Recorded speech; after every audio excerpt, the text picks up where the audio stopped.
Yo, yo, yo, yo, yo. What's up, all you burner stones and potheads? This is Weedman 420 with the Weedman 420 Chronicles. How are all you vipers doing out there, Mrs. Weedman? Mr. Weedman, How the hell are you? doing fantastic. I love it. Hey, all you vipers out there in the world, hopefully you're smoking some big fat doinks where you listen to the show.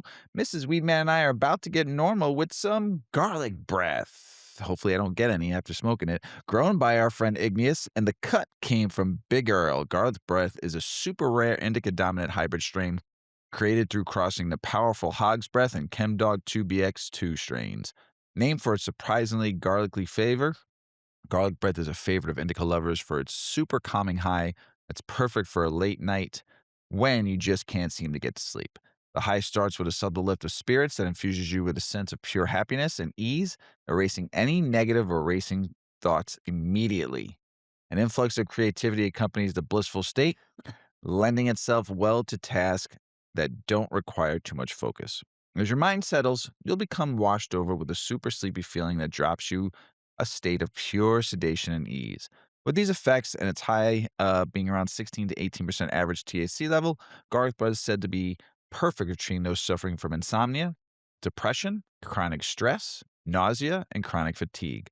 Garlic bread has a deliciously savory garlic and herbs flavor that lingers long after you final toke. The aroma is sharp, pungent chemicals with a notable punch and earthy garlic herbs. This bud has spade-shaped minty green nugs with a bright orange hairs and a sandy coating of amber crystal trichomes. The effects, calming, creative, happy, hungry, sleepy, may relieve depression, fatigue, insomnia, nausea, and stress. The flavors are herbal, pine, spicy, woody. Aromas are chemical, herbal, pungent, spicy, and woody. And this is garlic breath given to us by our friend Ignius. Thanks for throwing to the cause, brother. I Thanks, appreciate you as Ignius. always. Always good. Always good. And while I'm smoking this big fat joint we rolled tonight for the show, Mrs. Weedman's going to tell you a little bit about 8decades.com. Yeah, if you don't know, now you will. 8 Decades is our cannabis lifestyle brand, so head on over to 8decades.com. That is EIGHT decades.com. There you will find a tab that will bring you links to the podcast. There will be a tab where you can shop and get Weedman 420 Chronicles swag. Yay. And there will be 8 Decades goods. So check out our store. Yay. Grab some goods for yourself on your first order.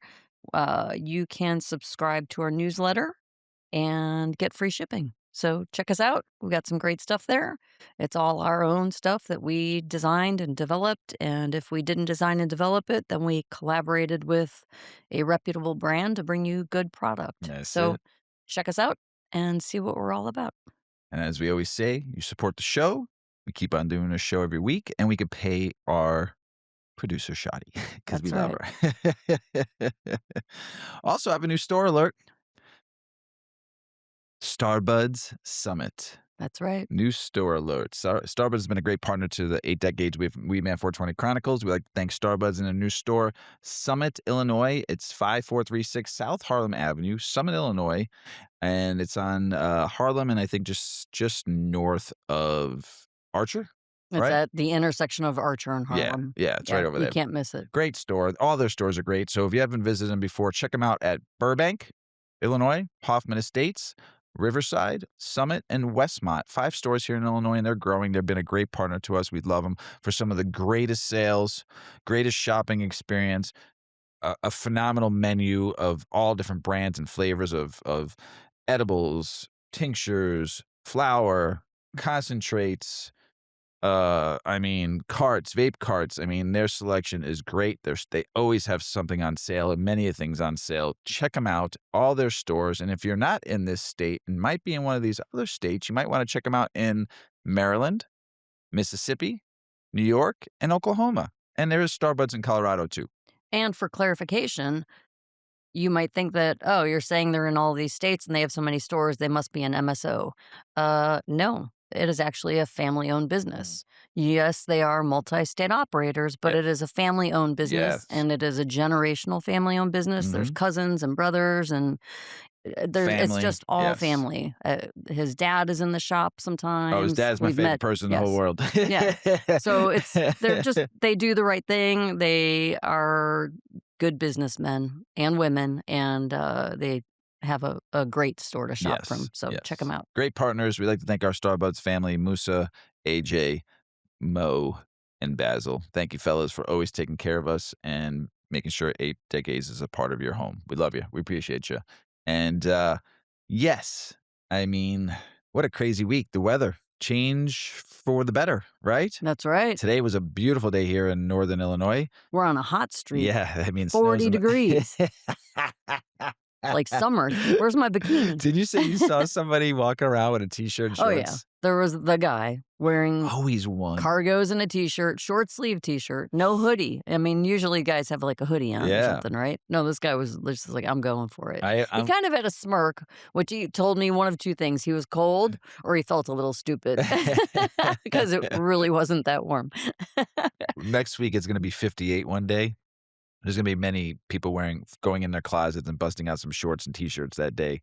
Because Yeah. this is Oh, yeah. Illinois, and in Chicago especially, if you're walking down the streets and you just do the double take, is there's usually somebody, when the weather breaks a little bit, there's somebody wearing shorts and a t-shirt. Always. Always. And you're just Always. like, what is that person wearing? We have a brother-in-law who wears shorts Oh, every year day. round Give me 30 in below. Chicago. Yeah. Yep. Give me 30 below and he With still wears shorts. a little loafer with no Yes. socks. Yes, no socks. Brave I don't know how man. I don't know how he does it. I really don't. It just No jacket. no. So yeah, the weather's breaking a little bit here, and we're gonna get a little bit of break for the next couple of weeks. I think across the country, from like the plains all the way to the East Coast, we're gonna get a little bit of warm weather, melt some of that snow, and get some vitamin D in us and stuff. So I'm looking forward to the nice weather and Oh, yeah. being able to go outside a little bit more and not hiding in the house for a week or for a month because it was so cold. You were telling me a story a couple of days ago. The Olympics has started, everybody, and we like the Olympics summer, winter. We watch it, here and there. We have it on throughout the whole day. We're catching different things. But you told me about something that's been going on in the ski jumping Oh, yeah. world. Yeah. I heard about this, yes, on opening day. This was the talk of So I had the to talk of the day. I had to do some research after you told me about the inflatable package to help them fly better. Mhm. So you ever think ski jumping would be at the center of this controversy right now in Olympic history? Have you ever thought this would be No. like a me No, neither. I was just like, wait, Me what are they? neither. Whatever I was doing at the moment, I just stopped and spun around. I was like, what are they talking about? So here's the gist of it. The World Anti-Doping Agency, or WADA, WADA for short, they vowed to really investigate this bizarre set of claims like that's just bubbling around the Milan Winter Olympics, right? And this started with a reporter from Germany and suggesting that some male ski jumpers might be trying to manipulate the size of their package crotch area to get some edge. Airtime. Air Airtime. Seriously, like like grow your gear hack level, like grow it big. Well, not about growing your genitalia. This isn't about like getting your shit The way bigger. you This made is it. about getting your fabric looser But in getting that your shit region. bigger though to get the fabric bigger. No, Hold then on, you'd be hold on. heavier. I That would drag you. Literally. Literally. So Like flapping in the so wind. I did a little investigation here, and the theory goes like this. Ski jumpers get 3D body scanned each season, and those measurements are helping determine how much fabric they can legitimately get into their ski suits, right? So slightly more surface area can mean better aerodynamics and liftoff, right? Mm-hmm. Mm-hmm. Which in the sport is really about flying right through the air. You take Mhm. this huge giant ski hill Yeah. downhill and you just launch Zoom. like flying, right? And this could equal into like longer jump time because they get measured by how far they go, right? It's not about how like there is one too. I think they measure how high, like how long you stay in the air, but the main point is The to distance. the distance, right? So, and according to some sources, jumpers might be using injections Yeah. or hyaluronic acid, Mm-hmm. right? Is that what you were Mm-hmm. telling me about? Some kind of Mm-hmm. acid? I found out it was It's hyaluronic acid. moisturizer. Yeah, Mhm. And Lube it up. this is Lube it the up. stuff you hear about in like fancy cosmetic treatments, right? Yeah. from what I researched, Yeah. right? It's for, like, injections, right? Moisture. Yeah, moisture. So, but they're doing it into their genitals before the measurements to artificially increase that area so they qualify for a larger suit. Oh, they're plumping up. Just like the guy from I'm in the ready to Summer plump Olympics, you up. just like the guy in the Summer Olympics, the Yeah. pole jumper, and I think he enlarged Oh, his his stuff fell genitalia. out, Well, no, right? it hit the bar and he Oh, it was in the lost. way, It went up right. and it hit the His third leg got in the way. Now, before this turns into some fucking we go out of control here on this episode. This isn't bodily modification kind of shit, though. We're not gonna talk about all that, but to be clear, there's no confirmed proof anyone's actually doing this, though. And the WADA president even joked about looking into this, saying ski jumping is super popular in his home country of Poland. And the director general said they're going to review it if it's credible evidence emerged and if it's truly fell under doping. Well, they were also They're going to talking about consider this doping. No, they were also talking about the day that this news broke, Crotchgate, is that what it's called? Mm-mm. Penisgate. Penisgate. Well, the day Penisgate broke as a headline, they were also talking about the fabric. Because you Right. think about it, like if they webbed the crotch, like if they webbed the inner thigh area of their suit, Right. they could go flying. If they slightly webbed like their armpits, Right. that'd be like Kind of like one of those guys that fly with the webbing, right? Off the right. Yeah, That's yeah. the theory behind Yeah. this whole thing. Okay. So it was fabric and it was skin. Because So like the your air will article hit them just like talked about the like they're skin. parachuting kind of, Yeah, and and they're then just guiding more an extra. Right. They an might get extra another foot. An extra foot can win you a An gold extra medal. foot. You get it here, you get it there. get it. Oh, Hey, Mr. Weedman's got the one-liners tonight. Woo! So I guess they're like you said, they called it penis gay. And they're watching now. They're watching the penis. like they could see anything. They're watching the penises right now and Yeah, see if they're staring at every guy's. it Shit. see if it inflates. Oh, it doesn't look natural. And it's Oh, that one's for Listen, sure. they're investigating this because it could threaten the fairness Yeah, of it the could. sport. It could. Oh, a little extra inch or two ain't gonna hurt nobody. A foot could. Literally. Always something in It's the like the Olympics, danger right? zone. There's always something. There's always something. I mean, you and I have been watching the Olympics since we were kids. I mean, there's Got to be an always Olympic something. controversy. Always. There's not one without it, right? Mhm. There's not something funny that we get to bring up on the show now every 4 years or 2 years when the Olympics shows up again. 4 years for summer and 2 years for winter, or is it 4 and 4 again? I can't remember. Well, now it's every 2 years because they For alternate. the winter, right?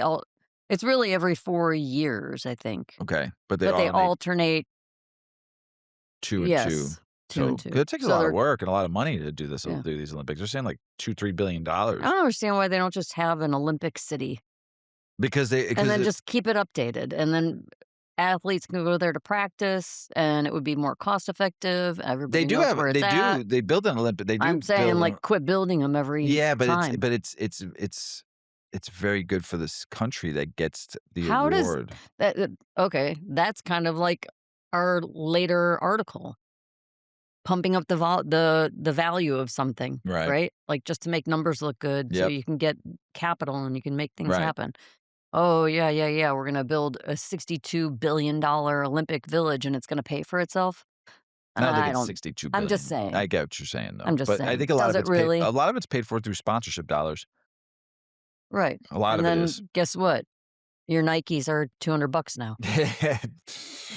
right? Yeah. Except those new Jordans, they go a little higher. I mean, think. we're all paying for it somehow, right? Yeah. But I mean, So they people can enjoy it, right? Pump it up.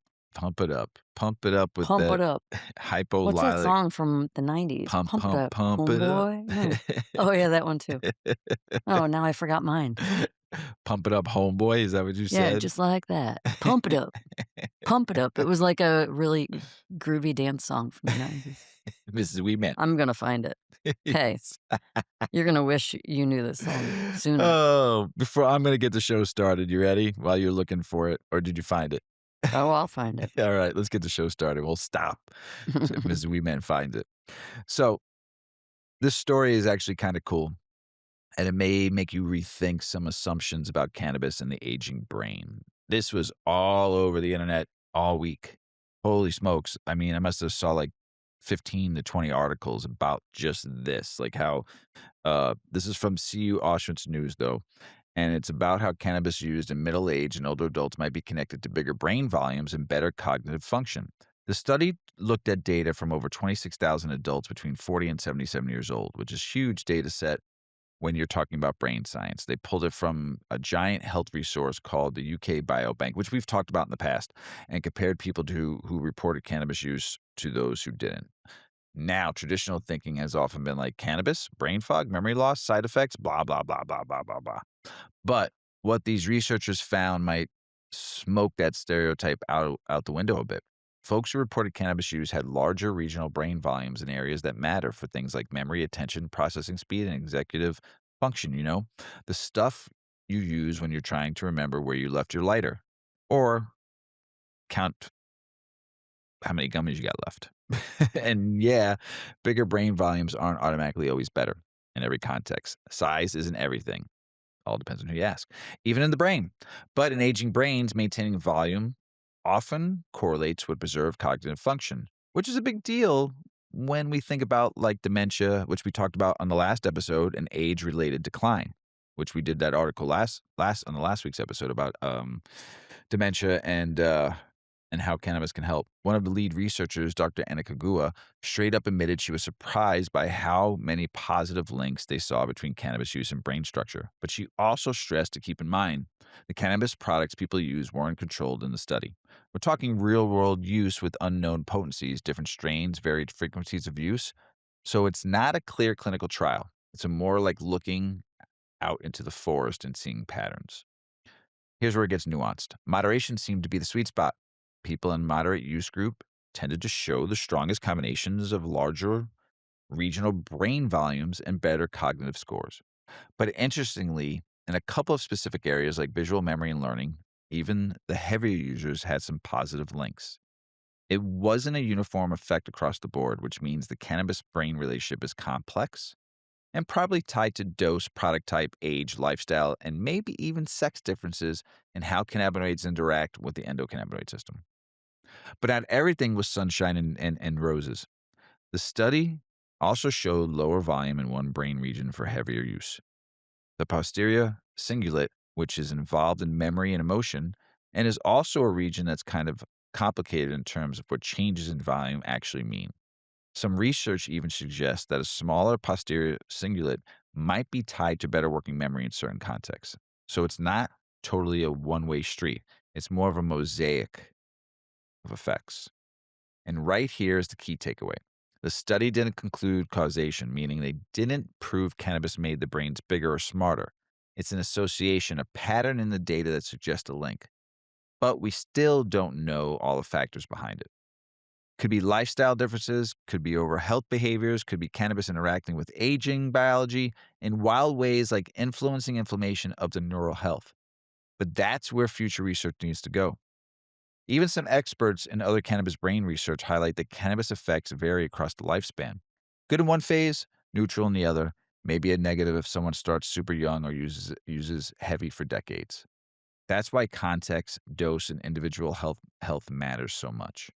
So if you're middle-aged or older and you're sparking up your favorite strain, the study doesn't say cannabis equals brain boost.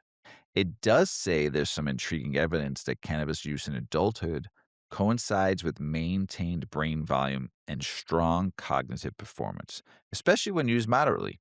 And that's pretty fucking interesting, if you ask me, Mrs. Weedman. That's right. And we'll keep on, like we always say, as more research comes out. We've been talking about the brain a lot in a bunch of episodes, Mhm. more and more, because weed doesn't make you stupid, everybody.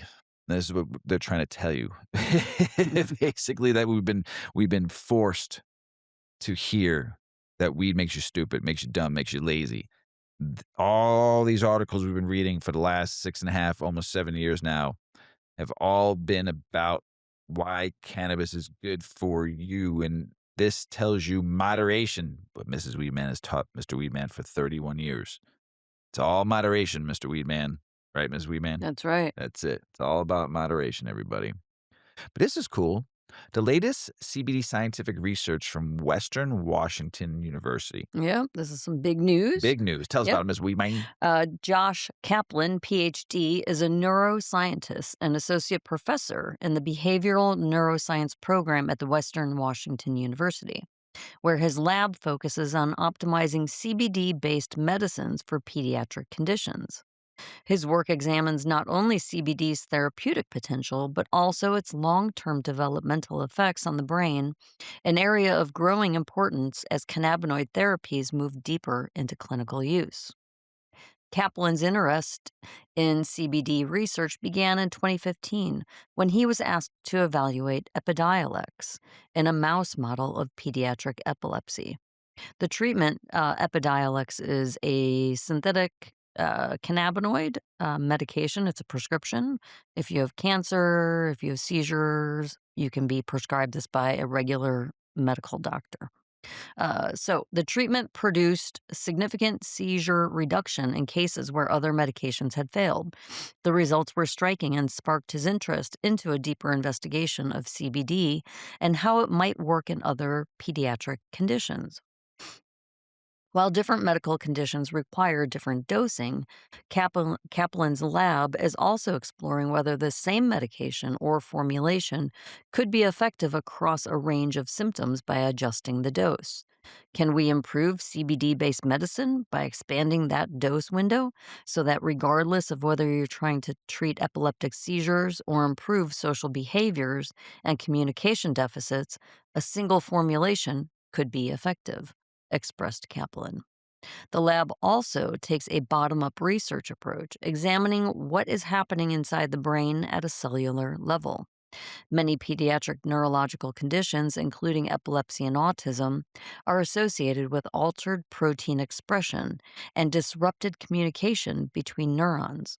Kaplan's team applies CBD, sometimes in combination with terpenes, such as beta-caryophyllene and linalool, to examine how these compounds affect molecular There you go. signaling and neuronal communication.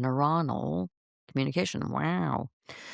For example, the hippocampus, I can say that, often implicated in seizures, can be studied to assess whether CBD dampens excessive neural excitation. Other regions, such as the amygdala or the prefrontal cortex, are examined for changes related to anxiety, depression, and cognitive function. What is CB doing there? Asks Kaplan. We can zoom in on specific regions of the mouse brain and start manipulating them with CBD and other terpenes to see how it alters those communication patterns, which are known to change in characteristic ways across different neurological conditions. He explains that with epilepsy or autism, there's a shift in the brain's balance toward excessive excitation and signaling that can lead to seizures, hypersensitivities, and certain repetitive behaviors characteristic of autism. We can see that actually playing out in the cellular communication patterns that we're observing. Then we might explore what CBD is doing on those patterns. What is beta carophylline doing? What happens when you put them together? That's the approach we're taking, Kaplan said. While anecdotal evidence around the entourage effect is widespread, there's little clinical validation, particularly for combinations of CBD and terpenes rather than THC based formulations.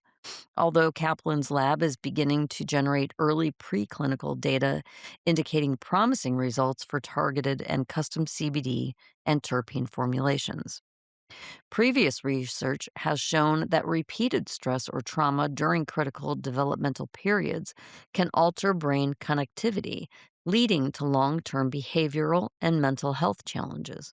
In a recent unpublished preclinical study, Kaplan's team examined whether CBD could remedy. Wow.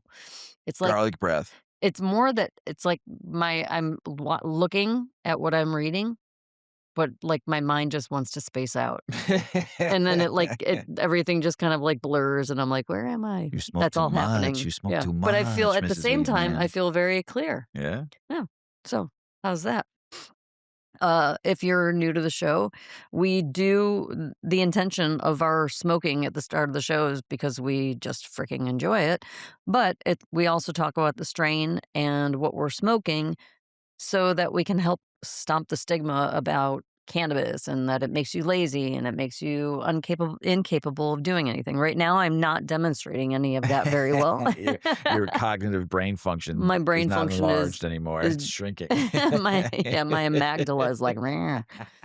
So we do get really baked Mhm, just to show you what the strain does to you, and what it does to me and what it does to Mr. Weedman can be different, completely different. mhm, Um, yeah, and yeah. all that. So I can't keep my brain on any one subject for very long, so I'm going to go back to the article. All right. Kaplan's team examined whether CBD could remedy early stress related effects on brain development. Using an established animal model, the researchers induced early life stress and observed measurable changes in proteins involved in how brain cells connect and communicate. Following stress exposure, the mice were treated with either CBD alone, beta carophylline alone, or a combination of the two.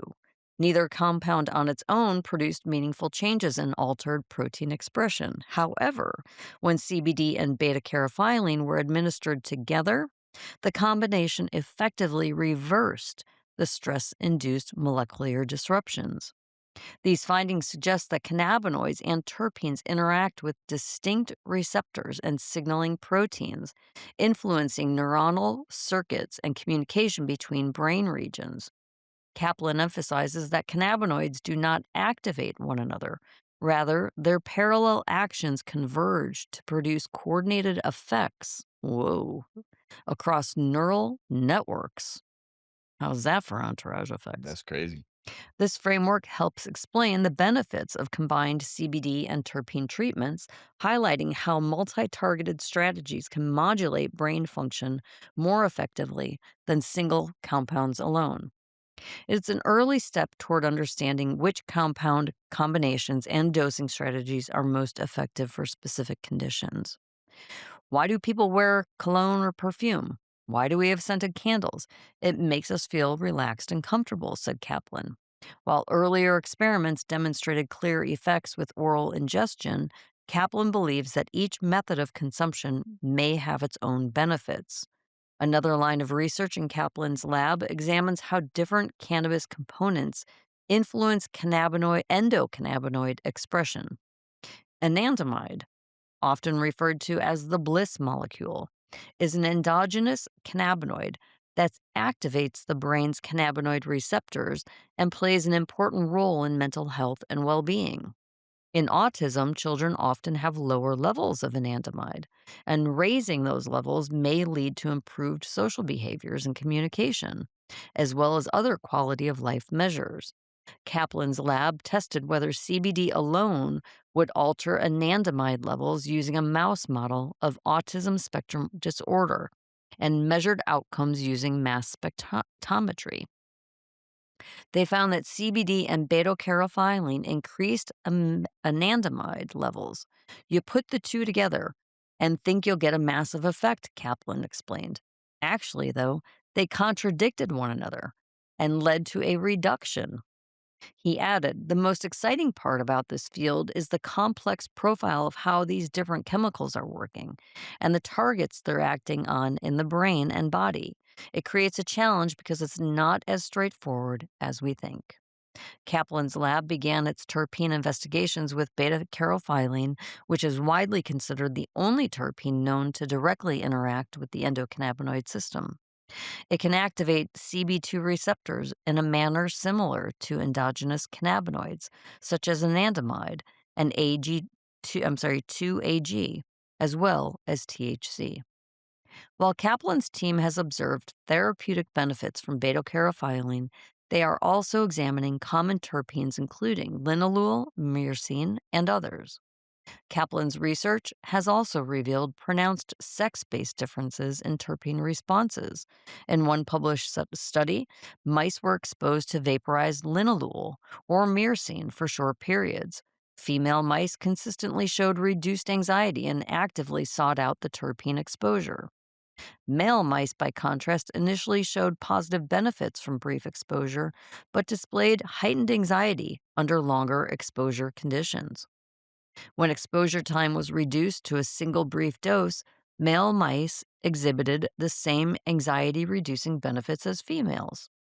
The findings suggest that females may be less sensitive to terpene intensity or odor, while males may reach sensory saturation more quickly. These differences highlight dosing and exposure thresholds as critical variables in terpene based formulations. Kaplan's lab is also exploring the biological mechanisms underlying these sex specific responses, with a particular focus on estrogen. Existing evidence indicates that estrogen modulates the endocannabinoid system, and Kaplan's team has found that CBD increases anandamide levels in the brain more strongly during periods of elevated estrogen.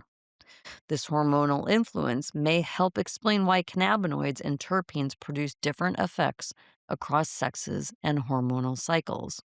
Gosh, there is just so much to learn about this plant. So So much much. to learn. So, what's next for Kaplan's lab? With foundational studies now established, Kaplan is turning his attention to deeper molecular and physiological mechanisms to better understand what is happening beneath the surface and to help inform more reliable cannabinoid based medicines. One key area of investigation is the gut brain axis. Kaplan's team is exploring how CBD and related compounds influence the gut microbiome and immune signaling, both of which play a critical role in regulating brain inflammation and neurological health. So, I personally love seeing all this science happening and all these studies that are looking into the positive benefits of cannabinoids. And we will continue to seek out more information and any studies that are happening. Yeah, great So, article by Cannabis Industry Journal and great mhm, journalism by Pam Chimmel. Chimley. yeah. Chimley? Yes. Great stuff. Uh, where am I? I'm so Mhm. stoned. Good job, See? Aren't you, Ignius. like, clear-minded, though? Oh, But then yeah. totally So stoned. clear. Yeah. But totally stoned. Totally stoned. But I feel fine until I have to do something. It did say this is like you start off clear-minded and Yeah. creative, but then all of a sudden it It puts was you in a nice little long. mellow, just It's really nice. It's very nice, Igneous. Thank you. great. And a great cut by Big Earl. Appreciate you guys. In this article, we got science meets stoner myth busting story for all of you out there. This one comes from Sci Post, and it's all about whether stress can pull the THC you've stored in fat back into your bloodstream. You know, like those rumors you might have heard about getting re-high after exercise, cold plunges, or just intense life stress. So here's the setup. THC, the main psychoactive compound, is lipophilic, which basically means it loves fat and gets stored in your body's fatty tissue long after your last hit in the joint or your edible. Scientists have seen trace amounts of THC hanging out in fat cells for weeks after consumption. Naturally, people started wondering if stress triggers fat breakdown, like when you're fasting, stressed, or going through some wild workout, could that stored THC get released back into your blood and make you feel something? Well, I'd be high all the time. I mean, I am, but literally, like, I'd be stoned from the time I wake up from the Mhm. time I go to sleep because I fast for 10 hours every day, right? I work out once or twice a day. I take Yuki for a walk. I don't do the cold plunge. Fuck you. I hate cold water. Uh, so I do a lot of this stuff, and we smoke a couple times a day, right? Mhm. Take edibles before we go to bed. During on the weekends, we smoke a lot. I would literally be high 24/7. Seriously. Yeah. So, but this article talks more about like so tackle this question that I've asked, and glad I found this article. Researchers led by Daniel McCartney at the University of Sydney designed a neat little experiment with real cannabis users. They recruited 15 regular tokers, folks who had been lighting up for at least 3 days a week, and asked them to abstain for at least 12 hours ahead of time, so no fresh THC was floating around. Then, to crank up the stress dial, they did something most of us wouldn't wish on our worst enemy: cold water immersion. Ooh, ah. Fuck that. We're It would talking literally kill me. and they only did shoulder up to Couldn't the handle it. shoulders, but they only did 50 degrees. Wow. I've watched people take, Like ice. like Straight up ice. 75 Ugh. pounds of ice and put it in a tub and sit in that shit up to their neck. Mm. Hell no. Hell to the MF no. I would literally have an anaphylactic attack. You would I have, really yeah. would. My back would freeze up for sure. So 50 degrees, water for 10 minutes. It's basically ice bath territory. Mm. Heart rate goes up, blood pressure spikes, your brain goes, why are you doing this to me? Mhm. The whole fight or flight stress response lit up. And sure enough, their body responded exactly the way stress and fat burning are supposed to. Free fatty acids and glycerol, markers of the lipolysis, increased in the blood. That's the biochemical proof that fat breakdown was happening. But here's where it gets interesting. Even though the body wasn't breaking down fat, the THC levels in the bloodstream stayed flat. No spike, no re release that would give you a surprise buzz. No sudden change in the levels of THC in the main metabolite, the 11 CHOOH THC. Zilch. Nada. Nothing. They even checked cognitive function, things like reaction time, attention reasoning, and saw no change. And when participants were asked how stoned they felt, only a barely detectable blip, like a couple of points on the 100-point scale, Hmm. which the researchers think was probably just a shock of the ice water. Fuck yeah, it was. Not actually THC effects. They also looked at oral fluid, the kind of saliva that test cops or workplaces might use, and didn't see stress turning normal. Clean results into false positives. That's big if you ever worried about a bad day or a killer gym sesh might make you fail a drug test. You Hmm. know, that's pretty big. So now hear this.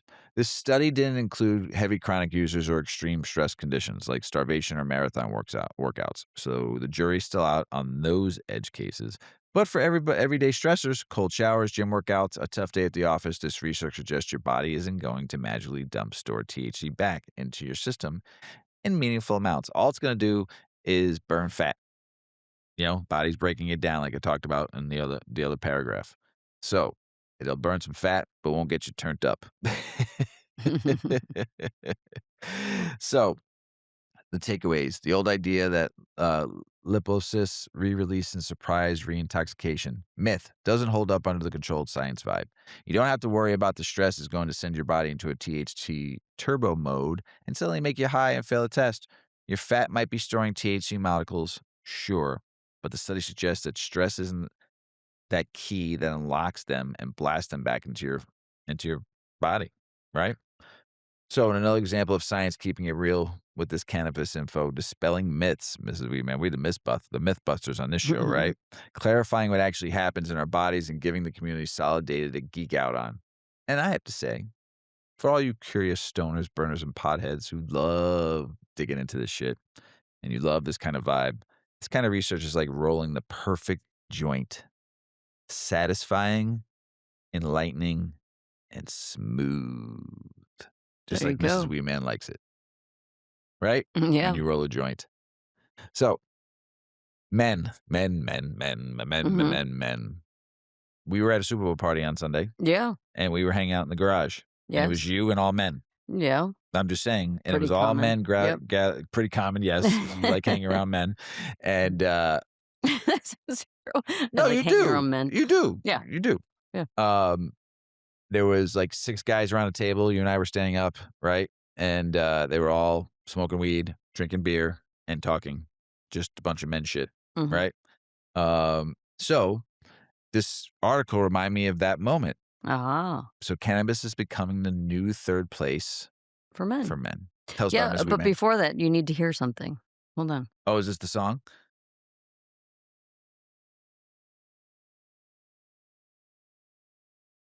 I know the song. This isn't really Is it. this This Dude is in a the Butt? mix. No, it's not really a great I'm not a good DJ. Forget it.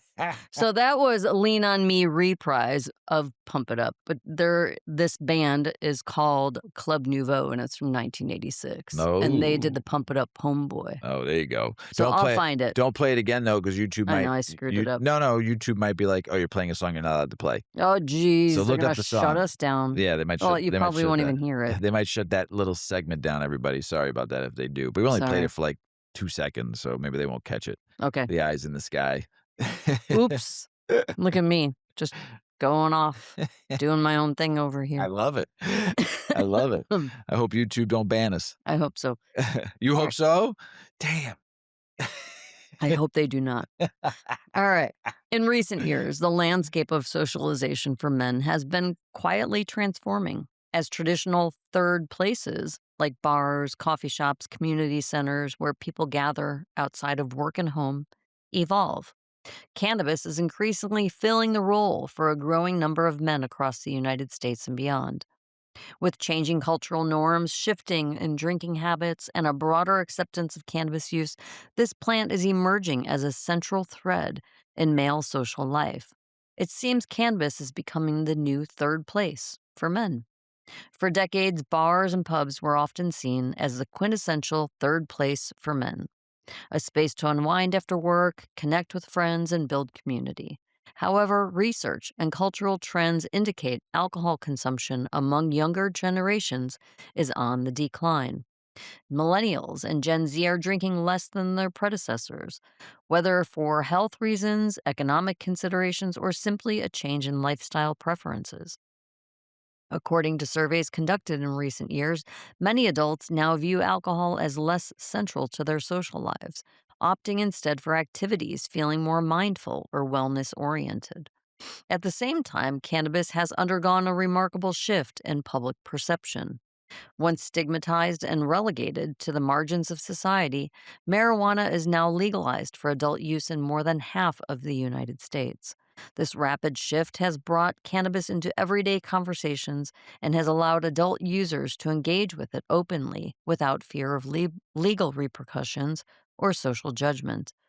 As a result, cannabis lounges, private social events, and even informal gatherings centered around consumption are becoming more common.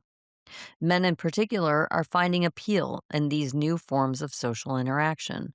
Cannabis offers a way to relax and connect without the pressure of drinking heavily. Many report cannabis enhanced gatherings feel more focused on meaningful conversation, creativity, and shared experience rather than competition or intoxication. In group settings, cannabis can facilitate a sense of calm and introspection, opening the door to deeper discussions and bonding. Another factor contributing to this trend is the rise of cannabis friendly businesses and spaces. In cities where adult use cannabis is legal, lounges and social clubs provide environments specifically designed for communal consumption. These spaces mirror many of the functions that bars traditionally served, but with a different cultural vibe. Instead of loud music and beer taps, patrons might find lounges with art, music, or curated educational experiences about strains and consumption methods. The changing role of cannabis in male social life also reflects broader shifts in how men are approaching well being. While it is too soon to say cannabis will completely supplant traditional third places, the evidence suggests a noticeable shift. As norms around substance use continue to evolve and legal access expands, cannabis is carving out a place in the social fabric. For many men, it is not just a substitute for drinking, rather, a new context for building community, fostering connection, and redefining leisure. In the broader cultural conversation, cannabis may soon be recognized as a catalyst for a new kind of social space. And I Sweet. hope it does. Me Yeah. too. Me too. It is enjoyable. I mean, when you're hanging out, Hmm. playing cards, smoking some weed, drinking a beer, bullshitting, sitting around the coffee table, bullshitting, Hmm. busting chops, telling stories about the good old days. Political state and business news. Licensed marijuana companies in Missouri are officially throwing elbows, suing dozens of smoke shops for selling THC hemp flower. Cannabis companies say it's basically weed in disguise, dodging taxes and regulations while cutting into dispensary sales. Smoke shops fire back saying, Farm Bill, baby. The legal smoke off could reshape the hemp versus marijuana battlefield real quick. Here's what I gotta say, Missouri. Your cannabis industry brought it in over $1 billion in 2025. I'm sure the hemp industry maybe brought in about 400 million, maybe more. It's a fair game. You're bringing in way more money, and these small business owners that are bringing in THC light for people that don't want to go to a dispensary, They like the THC light. This business, and I've said it, Mrs. Weedman, how many times is for everybody to make money at, not just one entity or a handful of entities. This is the everybody plant to make a good, solid living, not for you to want to become a billionaire. Like there's some large companies that are billion-dollar companies. This is for everybody, ladies and gentlemen. Michigan's cannabis shops are locking it down after a surge of break-ins and robberies tied to lucrative resale of stolen weed. Not just cash grabs, dispensaries are upgrading cameras, panic buttons, silent alarms, and locked door systems, while enforcement teams with retailers to fight the wave. It's a wild reminder that where there's green, there's sometimes unseen folks cashing it or chasing it. Connecticut's medical marijuana patients don't pay tax on their cannabis as long as they're registered with the state's program at certified for approved conditions. Recreational cannabis for adults 21 plus uh, do get taxed at 6.35% sales tax, 3% municipal, plus a cannabis tax based on THC milligrams. Patients can't get a break that rec buyers don't. Smooth move, Connecticut. Portland International Airport said relax and became the first U.S. airport to officially allow adults 21 plus to fly with weed. But there's a catch, everybody. As long as you stay in Oregon, it's still federally illegal, so you can't take off to another state with it. Even though I do. Airport police get involved. Moral of the story: in-state flights only. Don't get cute and maybe finish the pre-roll before boarding. The Illinois Department of Financial and Professional Regulations released recreational cannabis sales totals for the year. In 2025, Illinois dispensaries cannabis sales reached 1,500,006 740,852, with 52,146,122 total items sold. Just a few. They're down. We're down. I Illinois is know, I down. know. We're down about, I think about, not much, probably about like maybe 5 to 7 million from versus 2024. But the crazy thing, if you look at the numbers per month, and December usually being one of the biggest months of the year was down Hmm. terribly down. December was. It's usually one of the biggest months of the Yeah. year. Yeah, and it wasn't it wasn't a Hmm. good. It was, and here's why though too. S- there's so many sales now. I mean, when you're going back in 2023, 2022, prices were Prices very were high. high. Yeah. Now you're talking about prices being anywhere between 15 to 40% sales. Yep. And there's sales every day. Some stores doing 50% off entire store regularly. Crazy. And you're still doing But that's what they 1.5. have to do to keep up with their competition. Right. But you're still doing 1.5 billion. Hmm. I don't know what the tax dollars is for So they're that. selling more volume, maybe, but it's More less units net. Yeah. sold, but Mm. yeah. Um, I know the state will probably do another 400 million again, but you don't deserve any of it. Illinois lawmakers are trying to again to clean up confusing cannabis rules that lets cops use the smell of raw weed as probable cause to search cars while burnt weed doesn't count. A new bill would remove the odor-proof container wording to the scent of cannabis, raw or burnt, can't justify a vehicle search if you're 21 plus. It's small wording tweak and big implications. Illinois legislators just dropped bills SB 2954 and HB 4427 that would create a new prison education fund and redirected 0.5% of the cannabis regulation fund into it. The idea is to use adult use cannabis tax revenue to boost college level programs for currently incarcerated students, giving folks a real shot at a degree inside. This is cannabis cash for the second chance, not just dispensary dreams. That's pretty cool. Mhm. I like to thank Jason from Illinois News Joint. Always, man, banging out some great news articles. All three of those were from him. So I read his articles almost every day. Pennsylvania Governor Josh Shapiro is once again pushing lawmakers to legalize adult use marijuana, saying a recent federal softening on cannabis policy under Trump clears the way. Shapiro wants a legalization framework that boosts revenue, helps local farmers, and cuts criminal justice costs. Without neighbors going legal, he says PA is mighty far behind and losing out on millions. Washington state senators just approved the SB 6204 bill to finally let adults 21 plus grow cannabis at home. Up to 6 plants per adult and 15 per household would be allowed. Plants must stay out of public view and smell, and renters or parolees could be restricted. It's a big step towards cultivation in the Evergreen State. This is updated from last time we talked about it, so this is the Senate now. Approved. Pretty good. Approved.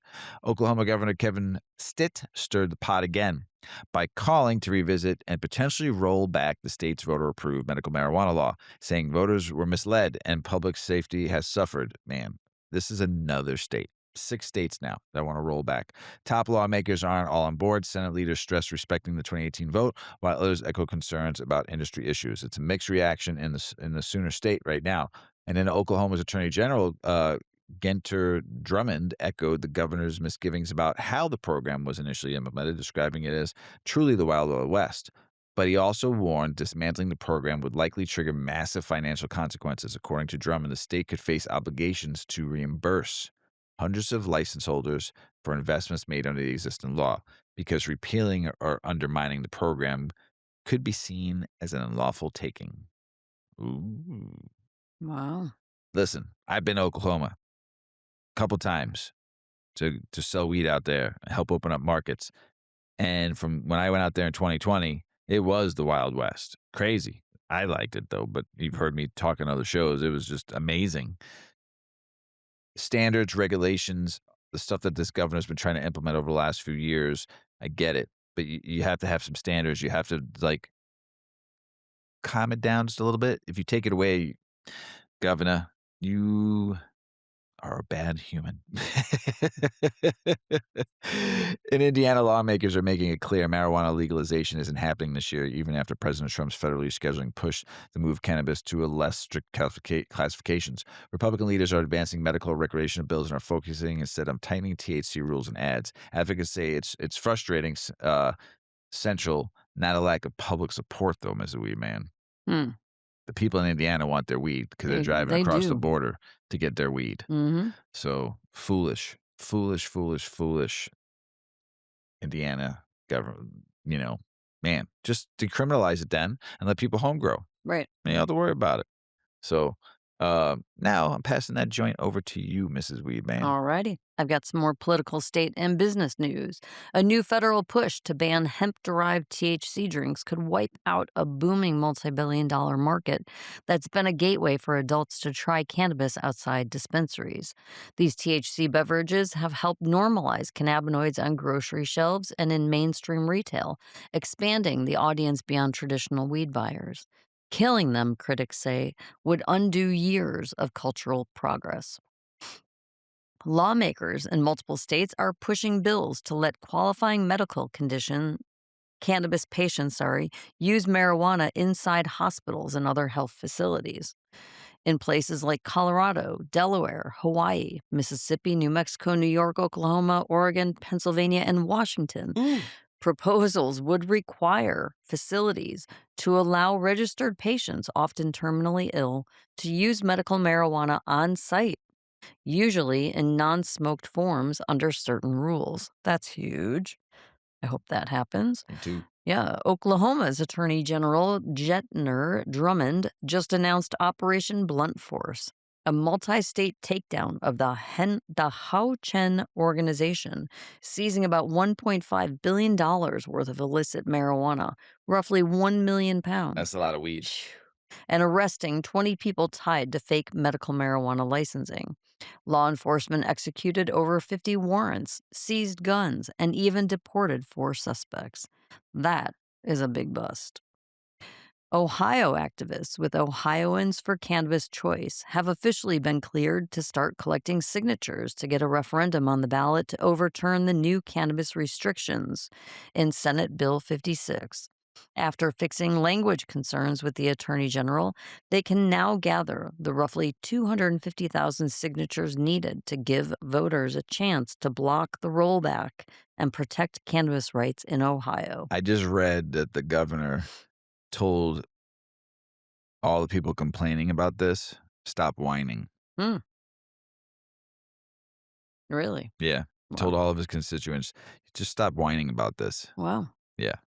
That's nice. Yeah. I believe you work for the people, right? You said it. Thank you, Mrs Weedman. Yep. They are our servants, not our Yes, masters. that's right. That's why I don't like the government.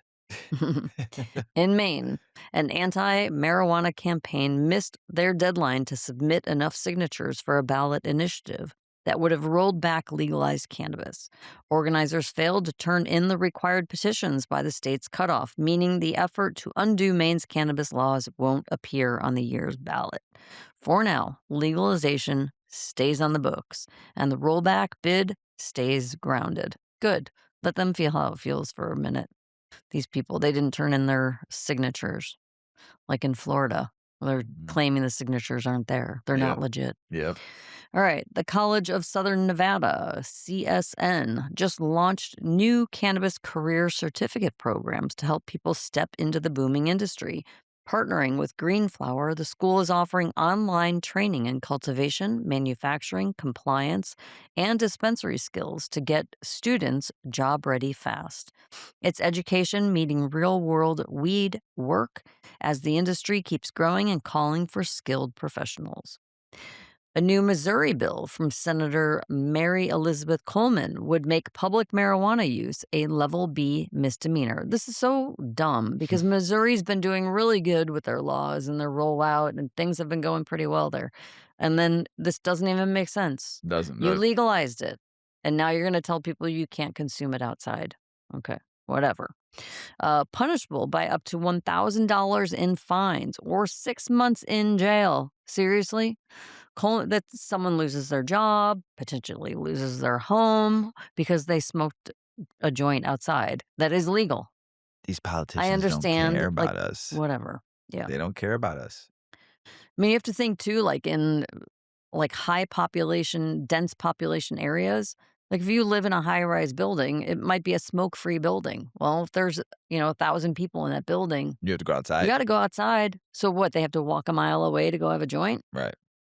No, I feel Mm, you. yeah. I feel you. I mean, people have to have somewhere to consume.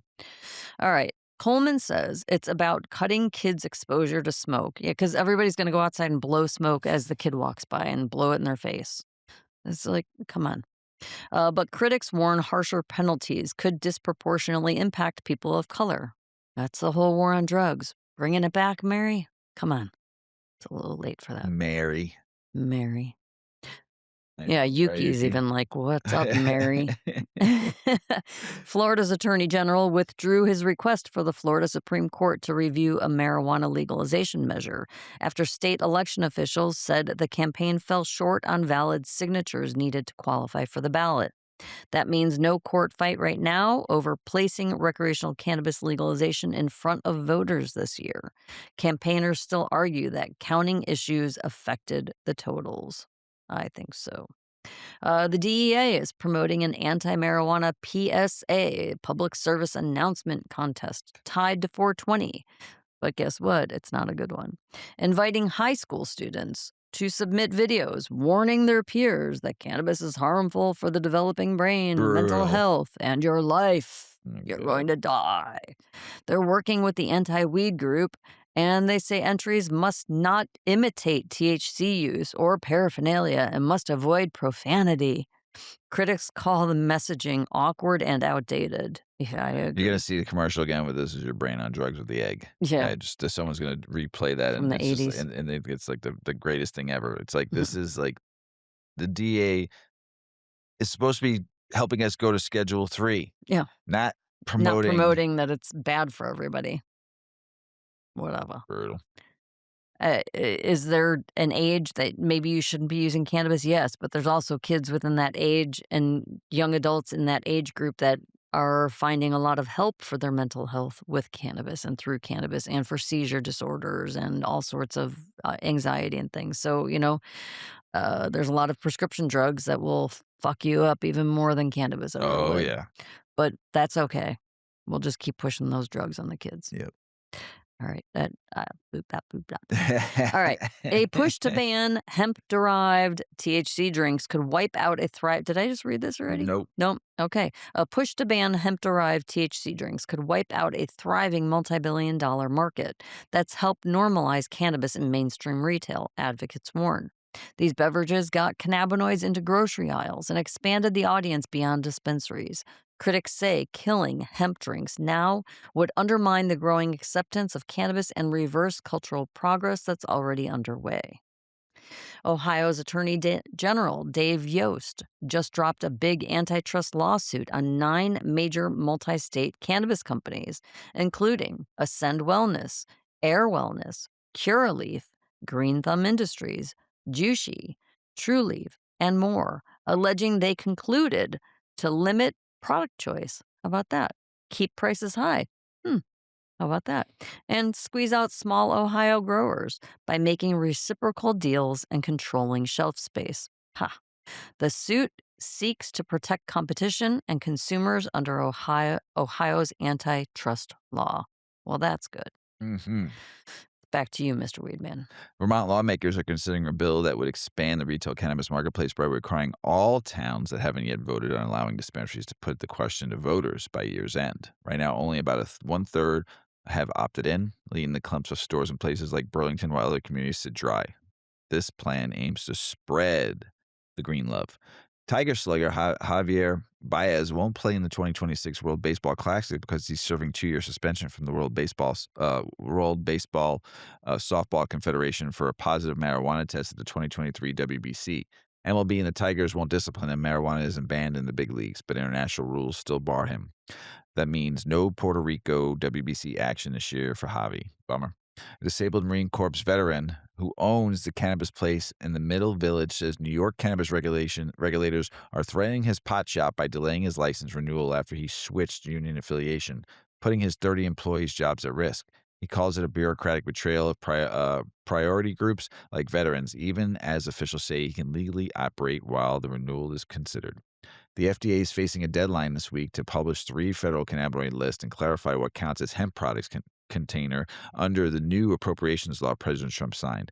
The guidance will shape how the looming federal overhaul of hemp rules, including a shift of total THC standards that could drastically limit hemp products, gets implemented. New York promised cannabis equity, and now the Bronx Cannabis Hub is delivering it as a real-world model. The hub helps justice-impacted residents navigating licenses, business setups, and legal support so those hit hardest by prohibition get a fair shot at the market. It's minimal investment with maximum equity action, moving beyond words to real opportunities in the legal cannabis industry. Kentucky governor announced that the medical marijuana gummies are now available at the state dispensaries. You can get gummies now in Kentucky, giving patients their first edible access under the new program. He's also urging lawmakers to expand the list of qualifying conditions, potentially opening relief for hundreds of thousands more Kentuckians with serious health issues, but it's take legislative approval to make that happen. Man, he likes his weed. I mean, Mm-hmm. he's always excited when something new is coming out. Wisconsin senators just approved a GOP-led bill to legalize medical marijuana in the state as Democrats push broader recreational legalization bill at the Capitol. A GOP measure focuses on limited medical access, while Democrats argue full legalization is overdue with neighbors already legalizing the public support. It's 2 different paths in the Badger State right now. Listen, Wisconsin, come across the table. Start with a good medical program for 2 years. Get the medical program up and running. Get it going. It's going to take a year. Once your constituents come out and vote for medical and it passes, it's going to take you a year to get the laws written and everything done and then get all the people licensed and stuff like that. But I mean, you're 2 to 3 years away before you even get your first sale sold. Trust me. Get the medical done now, and then between the first year medical opens up and sale, then start talking recreational and come across the aisle. See how medical goes first. See the mistakes you might have made going into medical, what you could do better for recreational. Okay? Keep the taxes at a minimum. Keep them low so people can afford good weed. Got great, great soil up in Wisconsin. You guys can grow some great weed up there. Just come together and make this shit work. Start medical, start slow, work it out. It's 2 to 3 years before you even make a sale. So come on, you could do it. I want to go to Wisconsin and Lake Geneva and smoke some weed. I want to go to Madison and smoke some weed. I want to go to Milwaukee. I want to go to Door County, and I want to go to the Dells, and I want to go to Fond du Lac, and I don't know, all the places that I like and been to, and smoke some weed. So come on, Wisconsin. Scientists and advocates blasted the anti-marijuana group Smart Approaches to Marijuana, SAM, After it blocked drug policy reform experts from attending its own 2026 Good Drug Policy Summit in Washington, D.C. Sam marketed the summit as a place for researchers and nonprofits to learn about drug issues, but critics say rejecting their participation and refunding tickets was pretty ironic for a policy event. Believe it or not, the Super Bowl is quietly becoming cannabis' biggest retail moment outside traditional holidays. Retail data shows cannabis sales start climbing nearly 2 weeks before kickoff, Hmm. peak the Saturday before the game, and stay elevated even after the Monday post-game lift. Yeah, all the people that lost money, they're pissed. They need to get high. With pre-rolls, THC beverages, and concentrates driving big spikes. It's now predictable, repeatable cannabis sales event brands, and retailers can actually plan for it. The Arkansas Supreme Court ruled lawmakers can amend voter-approved constitutional amendments, meaning the legislature can now roll back medical marijuana access that was enshrined by voters. Supporters say it gives lawmakers power to tweak rules, while critics warn retroactive changes could undo years of work and voter will on cannabis reform in a natural state. Okay, so Oklahoma, right? Maine didn't get on the fucking docket. Ha ha, ha ha, we won. But you have Massachusetts, that's going to go be on the docket to vote. Mhm. Arizona, Mhm. right? Oklahoma, Arkansas. I mean, come on now. And there's talks of some other states now too. And then Florida just missed out on the vote for 2026 because The there signature was some issue. dirtiness going on with Mhm. the government there. I mean, this is just The we're people want it in Florida, of course they do. but they keep dancing around. The government keeps dancing around. I mean, I tell you what. I mean, this is 2026 and we're still in fighting every day to keep a plant alive. Seriously, it's a fucking plant. When people want it. Oh my Obviously, that's why there's god. been a black market that has been very And successful. traditional market and people growing a plant in their Give the closet for people the themselves. It's just, flower. oh my goodness. A GOP senator says President Trump was poorly advised on moving marijuana out of Schedule 1 under the Controlled Substance Act, arguing you don't need to reschedule just to boost research and that the change could hurt workforce and economic growth. He raised the concern directly with Trump, but they ultimately disagreed on the policy direction. An ex-New Jersey cannabis commissioner says Trenton finally got the weed law right, but now state agencies must finish the job by issuing clear rules, speeding up licenses, and enforcing equity testing. And consumer protections so legal cannabis workers and as voters intend. The work now shifts from paper to real-world rollout. That's where the magic and accountability happens. And that is the news, everybody. Ms. Weedman, Mr. Weedman. before you go, can we smoke some We of can't that I was thinking I shouldn't because I might not be able to read, wonderful but garlic breath? okay. It's Twist not my arm. it's not very hard when I'm smoking weed with Mrs. Weedman and I say, she says she's done. I'm like, "Well, I'm gonna take another couple of hits," and she goes, "Okay, I'll take another hit." It's not hard to twist Mrs. Weedman's arm It's really not. at all. Every night, I'm like, "You done?" You're like, "Yeah." I'm like, "All right, I'm gonna take another hit or two." "Okay, I'll take another hit." So I'm hitting this J. Miss Weedman's gonna tell you about who the hell killed the U.S. cannabis market. And I hate Yeah. to say this, but I'm gonna take one out of, I'm gonna take one out of, what is that show? Oh, it's not Comedy Central, I can't believe South Park. I'm gonna take one out of South Park. You ready? It's a song that Robin Williams sang. Blame Canada, blame Canada, blame Canada, and the investment bankers from Canada. If all of you out there that watch South Park, you know it was early days of South Park, and it was funny, and, the song was called "Blame Canada." Yeah. So this article is pretty interesting because we, in the last year, saw a lot of changes in cannabis business in Illinois. And as you know, Mr. Weedman and I go to a lot of cannabis events. We've been to networking thing events. We've been to conventions. We've been in the presence of some of the big players of cannabis. And oftentimes we would leave those events and just kind of scratch our head like, where do these people, like, where are they getting this money from? Like, where, well, I don't even get it. Like, where they're like, where, when we've talked about it on the show numerous times, how like we just skipped over the way businesses have developed in the United States for centuries. 250 years. People mom and pop or a mom or a pop starts their little home-based business, and then they're like, "Oh, this is kind of doing well." And they get a little store, and then they get an employee, and then maybe they're good there.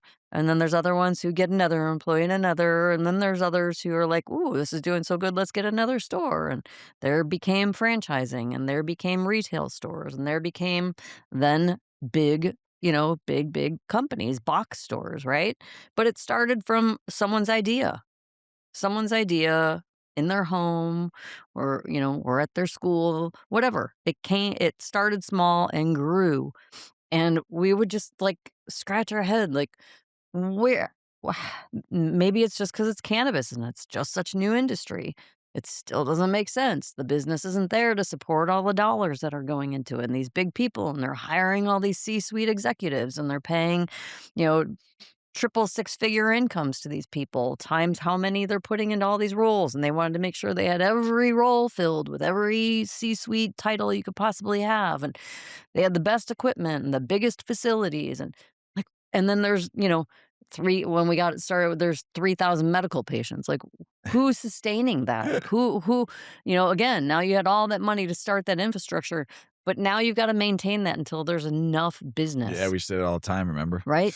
And then it got to the point where the mom and pops that did open up couldn't thrive because of regulations and all of these things. And then they started acquiring and buying more and buying more. I'm like, we're just going straight to Nike. We're just going straight to, Best Buy. That we aren't even having the local, Jenny's Deli, and we're not having anything simple. We are going from you grow it in your basement It went from the underground or you get it streets. at Best Buy. There's just nothing in between.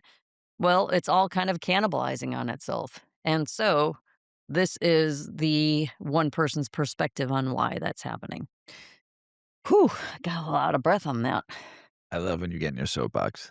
Well, it's just maddening because so Oh, many I people know. put everything on the table to have this business. Right. And it was all So many supposed to people be about lost. minorities. It was supposed to be about the people who were, incriminated for nonviolent crimes. It was supposed to be about equity first and foremost before it went to anybody, right? And it just was none of that. The people who maybe were the mom and pops and were the social equity, they didn't get the dollars behind them like some other companies, right? And so those people just ultimately have gotten gobbled up or Yep. shut down. And it's sad. And that's not the way the did you want the joint? I see you Mm, eyeballing just looking at it. Maybe. it. You should need to see it. Maybe I was thinking about it. So let's get to the article. On a sunny afternoon in Santa Monica in the spring of 2018, I sat on a hotel patio with the owners of two up and coming cannabis businesses, one a popular low cost brand, and the other a NorCal farming co op. I had an all cash offer from investors in Toronto for roughly $100 million to acquire both of their companies in a roll up go public play. They told me they were waiting for something closer to 10 times Sh- that amount. Should took the money. I wasn't that surprised. Cannabis was hot, and stories of massive paydays were being recounted with hushed excitement in grow rooms and boardrooms alike. With Canadian public companies like Canopy Growth reporting multi-billion-dollar investments from multinational liquor conglomerates and their market caps surging to around $12 billion, the excitement was infectious. As the next years would show, this magical thinking pervaded the whole industry, the result of a tried and true scheme that made a bunch of Canadian investment bankers very rich while poisoning the heart of U.S. cannabis. As California cities rolled out their retail application processes, my own little cannabis company was acquiring licenses and making small investments along the supply chain, attempting to build a robust and resilient, anti fragile ecosystem, uncertain about how this industry would shake out. We had partnered with the largest cannabis retailer in California, helping them expand statewide while turning cheaply acquired local licenses and elbow grease into a meaningful ownership stake in the company. Its California sales approached roughly $250 million in 2020, and we had front row seats to the spectacular crash that followed. The market and its promise peaked during the first 2 years of COVID. As Americans hunkered in their homes, our on demand delivery platform took full advantage of the concurrent surge in delivery services and broader recreational drug use. But as government stimulus money started to dry up and America tentatively emerged from lockdowns, it became clear that the California market was in shambles. Retail dispensaries couldn't pay invoices, wholesale cannabis prices cratered, killing cultivators from Ventura to Humboldt, and capital dried up. In some cases, the black market had figured out how to get legally grown cannabis out of the California track and trace system and onto trucks destined for other states, distorting demand signals and leading to massive overproductions and subsequent price crash. A flurry of mergers and acquisitions began as receiverships and bankruptcies rocketed the industry.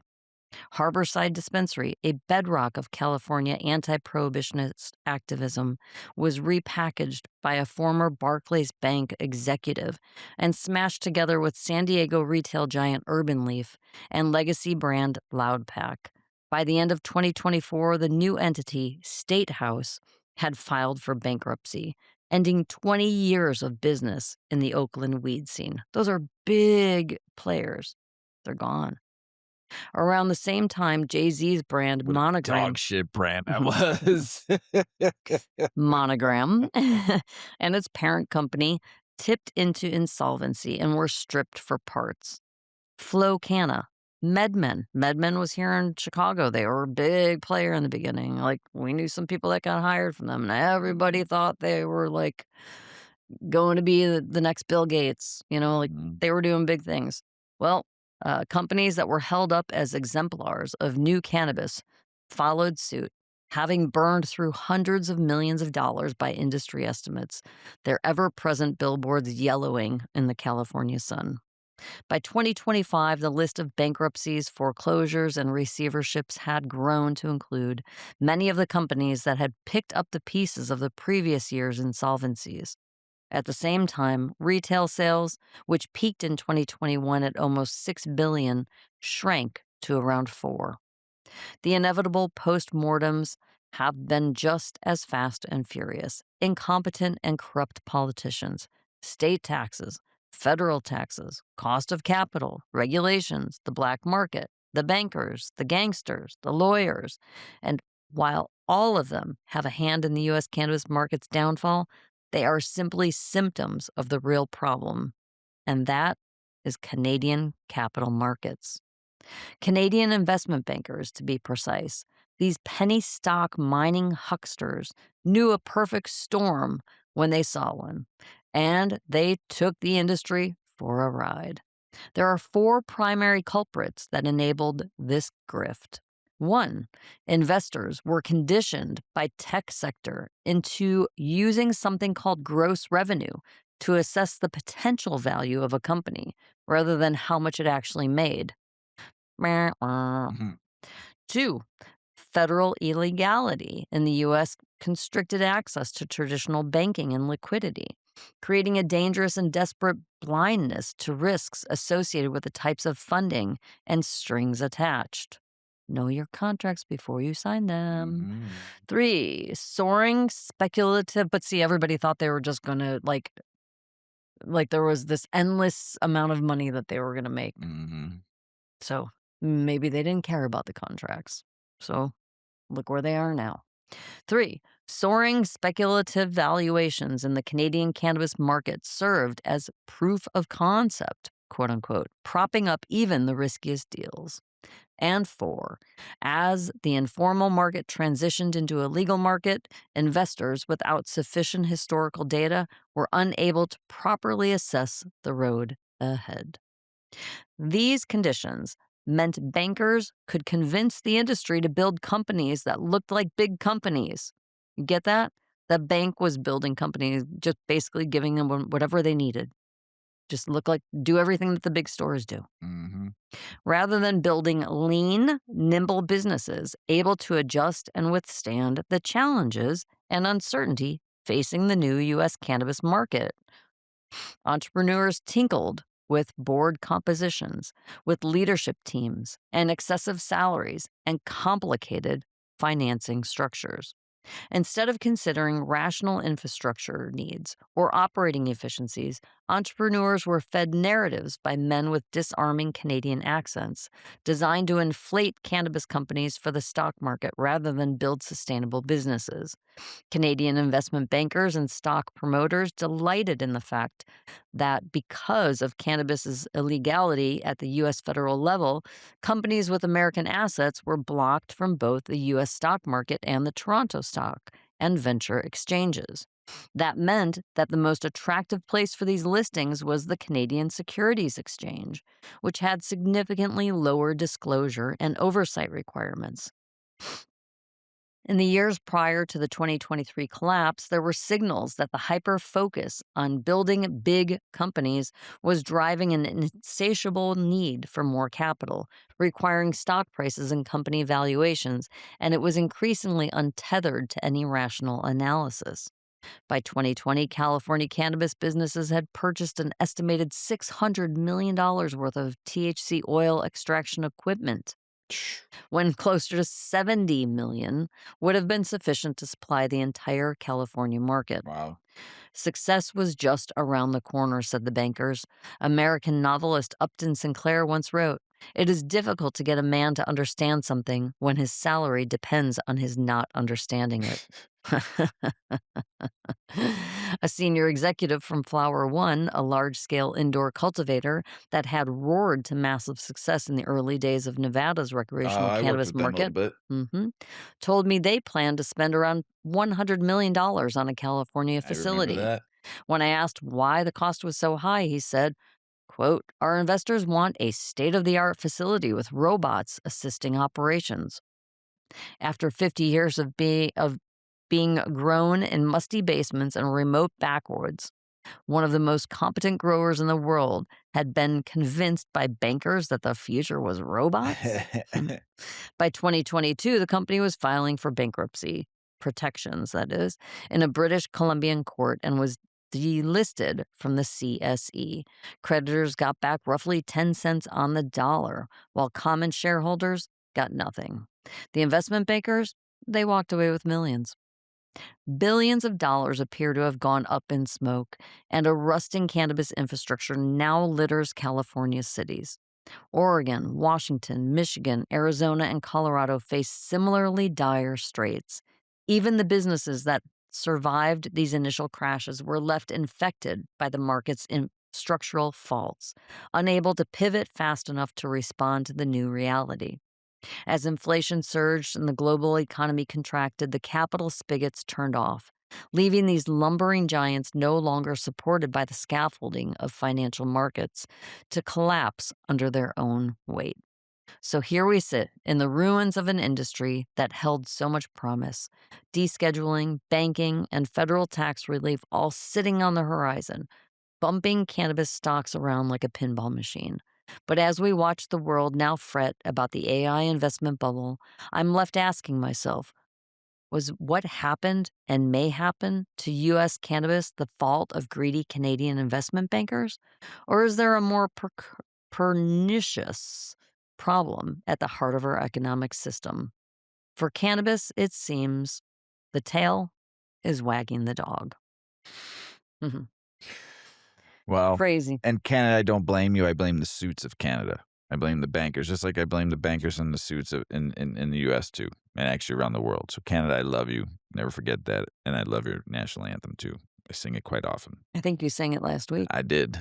So I don't blame the Canadian folk. I blame the suits for all of this shit. You don't start big right away and think you're gonna grow bigger. You start small and you grow, and then Well, I you mean, grow and you yeah. grow, and you look at the market and you say, "Okay, we need to dial back, but we didn't grow too big right now because we didn't need it." And then you get bigger as needed, and you get better infrastructure as needed, and you update your because you didn't take all this money out. And like I said, the rich get richer and the poor get poorer. You know, people that got fucked along the way are walking funny tomorrow, Mhm. you know? So I just made that up too, by Mhm. the way. Interesting. International news. Epsilon Pharma, a subsidiary of the Australian cannabis maker Epsilon Healthcare, just won HALA Australia certification for its CBD and THC oil dosage forms, showing its onshore manufacturer meets strict HALA standards for handling, processing, and storage. It's a big deal. Can now unlock new export markets in the Middle East, Southeast Asia, and other HALA regulated regions, boosting growth and international partnerships. Jaycana just hit major milestone by completing its first medical cannabis export to Cayman Islands, shipping organically cultivated sun-grown Jamaican cannabis products on January 7th, 2026. This move not only introduces patients in the Cayman Islands to Jamaican medical cannabis, but also establishes a complement export pathway for future international markets as part of the company's global expansion strategy. Guana's Customs Anti-Narcotics Unit is warning the public about the online advertising and sale of small carton themes that block packaging, often used for selling marijuana and other drugs, saying it fuels distribution. It could appeal to weird corners of the market. It's basically a "don't get sucked in" alert about how drug deals can start with cute bags online. The European Union's top court ruled against Hungary's hardline cannabis stance, finding Budapest broke EU law by voting against the bloc agreed positions on reclassifying cannabis at the United Nations Commissions on narcotic drugs. The court said Hungary's move undermined EU unity and cooperation, ordered it to pay legal costs. It's a clear rebuke for bucking the EU consensus on cannabis policy. The United Nations Office on Drug and Crime reports that in Afghanistan, more people use cannabis than opium now, reversing the Hmm, traditional patterns that were opium dominated. that's good. Awesome. Yep. South Africa has just put draft cannabis regulations out for public comment under the Cannabis for Private Purpose Act of 2024, and they want your feedback by March 5th of 2026. So come on, South Africa. The research article between facts and ambiguity, discourse on medical cannabis in Swedish newspapers, looked at how Swedish print media talked about medical cannabis from 2015 to 2020. By analyzing 134 new pieces, it found coverage ranged widely from scientific medical potential to vague mentions, showing that media framing mixes and hard facts with ambiguity, shaping public ideas about cannabis health issues. In Thailand, three major political parties now, the People's Party, the Democrat Party, and the Pew Pew Thai Party have vowed to ban sales of cannabis and put it back in the narcotics list if elected. What? Signaling a majority policy shift and ongoing debates over regulation and public health. It's a bold political move ahead of the upcoming elections in that kingdom. Find a new party, Thailand, and vote them in. Don't vote those other three in, especially the Pew Pew. Pew, pew, pew. A new UK medical cannabis survey found that roughly 9 in 10 cancer patients using prescribed cannabis reported symptoms of relief, with 97% saying their quality of life improved, and most experiencing low to no side effects. Hell yeah. Germany's cannabis scene is seriously buzzing. Online cannabis sales are booming as doctors across the country write prescriptions and pharmacies mail out the pot, turning digital dispensaries into everyday retail like picking up socks online. But the government is racing to catch up, debating tighter rules and in-person prescriptions to rein in imports and shape the industry's future amid explosive demand growth. The European Food Safety Authority has set a provisional safe daily limit for hemp derived CBD, a non intoxicating compound found in sweets, teas, coffees, and other products. It's 0.0275 milligrams per kilogram of body weight, roughly 2 milligrams a day or 70 kilograms adult. They stress the number is very cautious because scientists still lack long-term data, especially on liver, immune, and neurological effects, and excluded people under 25. Pregnant and breastfeeding women, those on medication from guidance. Regulators may revise it as more evidence emerges. And that's international news, everybody. A lot Hmm, this week. I yeah. love the more international news we get, the more I know weeds in the air Mhm. around the world. I love it. So this is we're honoring basically a lover of cannabis, the first stoner of San Francisco. We're honoring with a puff Mrs. Weedman's taking right now, honoring Wayne Justman, San Francisco's original stoner. This goes out to you from one stoner burner pothead to another. Thank you for all you did for cannabis and just being you, Wayne. Yep. He worked the door at Dennis Peron's Buyers Club. He witnessed legalization firsthand, and he treasured the cannabis community. I will miss that loud shotgun voice. Hang on, I took a hit. You took a puff in honor of Now I got a Wayne. scratchy voice. Pardon me. I will miss that loud shotgun voice shouting bingo at Bongo Bingo at Mission Cannabis Club. I never had a doubt who that voice belonged to. Wayne Justman, cannabis pioneer, lover of bingo, and friend to the community. Sadly, Wayne left us to the to join the great dispensary in the sky. He's smoking a bowl with old friends like Dennis Perone and Brownie Mary. The cannabis community is left with one less original stoner who can tell the story of how the plant became legal. Wayne loved his role as cannabis ambassador. He had a natural curiosity and enjoyed being social. He was always approachable, and sometimes, usually, he would approach you. There I was at Mo Green's 4 years ago, putting my first night of drag cannabis bingo together. As I was trying to figure out how to get the music to play properly, a tall, handsome man with long, tousled, gray hair approached me with a smile. He had a cane in one hand and the other was outstretched toward me, looking for a handshake. Hello, I am Wayne Justman. We are so excited to be here tonight, he said as he shook my hand. Ah, if I was 20 years younger, he purred as he looked me in the eye and gave me a wink. Wayne and his wonderful group of friends would be at almost every bingo night, first at Moe's Green Dispensary and later at Mission Cannabis Club. Most times I would come dragging in, and there they would all be, waiting on me to get it all set up and sell them some bingo cards. If he was late, I would get texts telling me to reserve his Mhm. space. Being a social animal, Wayne met, chatted up, and toked with any and every cannabis person who worked the bongo bingo shift. As soon as I would announce the brand rep, up Wayne would pop from his booth with an outstretched hand. Mhm. I made sure everyone knew that they were playing with cannabis medical patient number one, a true piece of cannabis history, sucking on a Tootsie Pop, holding a bingo card, and in the booth right next to them. He loved it. Wayne was right there in the beginning with Dennis Perone, Brownie Mary, Eddie Lepp, Jack Herrera, and all the other cannabis pioneers. Wayne worked the door at Perone's San Francisco Buyers Club, which was the first medical cannabis dispensary found in 1992, and became involved in the movement to make medical cannabis legal that became Prop 215. It passed in 1996. After that, Wayne became a pivotal, compassionate care activist, making sure cannabis was available to everyone who needed it. Considering all that he gave, it felt great for me to give back to him. I was so happy to provide a social outlet for him to enjoy his final years with his friends and community. Wayne sat front and center at San Francisco Pride 2 years ago as recreational cannabis was sold and consumed in its own special area for the first time. The stage hosted weed bingo, drag shows, DJ, and outdoor smoking lounge.